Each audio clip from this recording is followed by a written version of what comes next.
2002 সালে ভোটার তালিকায় নাম নেই, আপনার কি ভোটার তালিকায় তখন আপনি ভোট দিয়েছিলেন, ভোটার হয়েছিলেন, বা কি বলবেন?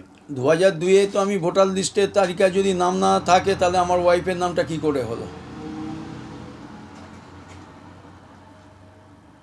আপনি সেই সময় ভোট দিয়েছিলেন? সেই সময় ভোট না দিলে আমার ওয়াইফের নামটা ভোটার লিস্টে এলো কোথা থেকে? কত সাল থেকে আপনি কাউন্সিলর?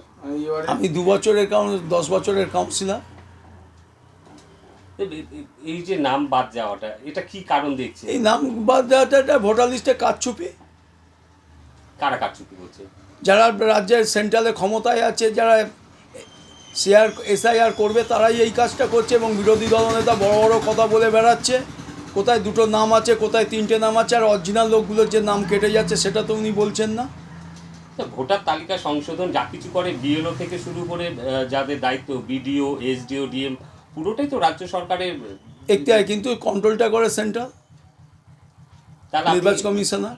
তাহলে এর পিছনে আপনি চক্রান্ত দেখছেন? চক্রান্ত দেখছি। কাদের? বিরোধী দলের, বিজেপি। আপনি প্রতিটা ভোটেই ভোট দেন? প্রতিটা ভোট দিই না, ভোটের এজেন্ট ওই কাউন্টিংয়ে যাই।